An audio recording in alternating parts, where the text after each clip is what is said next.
వాడికి ఆకాశం అడ్డం కాదు, పాతాళం అడ్డం కాదు. పైకి వెళ్ళేవాడికి పాతాళం అడ్డం ఏమిటి? ఎవరికైనా పైకి ఎడుతుంటే ఆకాశం అడ్డం అవ్వాలి, ఇంకోటి అడ్డం అవ్వాలి. పాతాళం అడ్డం ఎలా అవుతుందంటే కింద పడితే పాతాళం అడ్డం అవుతుంది. బాగా కింద పడిపోదాం అనుకున్నానండి, నాకు పాతాళ లోకం అడ్డొచ్చింది అనాలి. ఈశ్వరుణ్ణి చేరాలనుకున్నవాడు పైకి ఎడతాడు కానీ కిందకి ఎడతాడా? అంటే ఒకవేళ ఓ తప్పు చేసి కిందకి వెళ్ళిపోయినా ఈశ్వరుడు వాడిని ఏం బాధ పెట్టడు.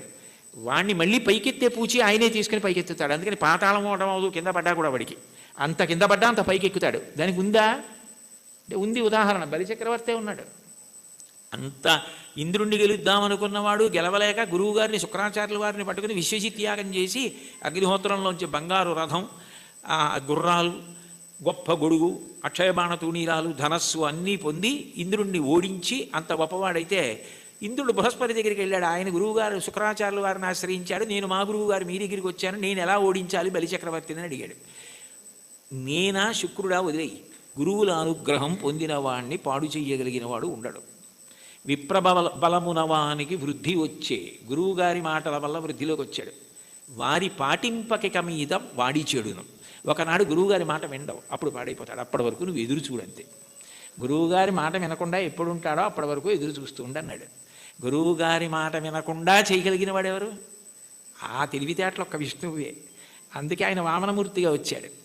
వచ్చి 3 అడుగులు చాలన్నాడు. 3 అడుగులు ఏమిట్రా బాబు, నేను మహారాజుని, నువ్వు ఏమైనా అడుగు, గొడుగు, ఆఖరికి నీకు నేను ఏవైనా పెద్ద పెద్దవి ఇస్తాను తప్ప ఇది ఎక్కడి ప్రారంధం, నువ్వేమో 3 అడుగుల నేల ఇమ్మంటా ఏమిటి? 3 అడుగుల నేల అడక్కు, ఇంకేమైనా అడుగని పాపం ఎన్ని అడిగాడు. వరచైలములో, మాడలో, ఫలములో, వన్యంబులో, గోవులో, హరులో, రత్నములో, రథములో, విరుష్ణాన్నమో, కన్యలో, కరులో, కాంచనమో, నికేతనములో, భూములో, ధరణీఖండమో కాక ఏమడిగేదో ధాత్రి సురేంద్రోత్తమ, ఏం కావాలో అడుగన్నాడు.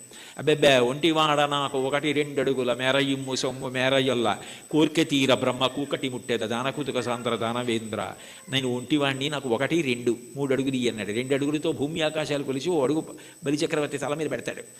1-2 అన్నాడు, 3 అడుగులు అనలేదు. ఇమ్మన్నాడు, ఇస్తానన్నాడు. ఇస్తానంటే శుక్రాచార్యులు వారు పరిగెత్తుకొచ్చారు. ఒరే నాయన, వచ్చినవాడు విష్ణువురా, ఇవ్వకు పాడైపోతామన్నారు. విష్ణువు అయితే మాత్రం నాకు పట్టిన గొప్పతనం ఎవరికి పట్టింది? ఆదిన్ శ్రీసతి కొప్పుపై తనువుపై అంశోత్తరీయంబుపై పాదాబ్జంబులపై కపోలతటిపై పాలిండ్లపై నూత్న మర్యాదంచెందు కరంబు క్రిందగుట ఆపై నా కరంబుంట మేల్ కాదే రాజ్యము గిజ్యమున్ సతతమే కాయంబు నా పాయమే. అందరికీ అన్ని ఇచ్చే లక్ష్మీపతి, లక్ష్మీదేవి ఒంటి మీద చెయ్యేస్తే ఆవిడ అబ్బాని పొంగిపోయేటటువంటి చెయ్యి కింద అవడమా, పైన నేను చెయ్యి పెట్టి ఇవ్వడమా? ఇది చాలు, పోతే పోని అన్నాడు. గురువుగారి మాట తిరస్కరించాడు. పోయింది రాజ్యం అంతా.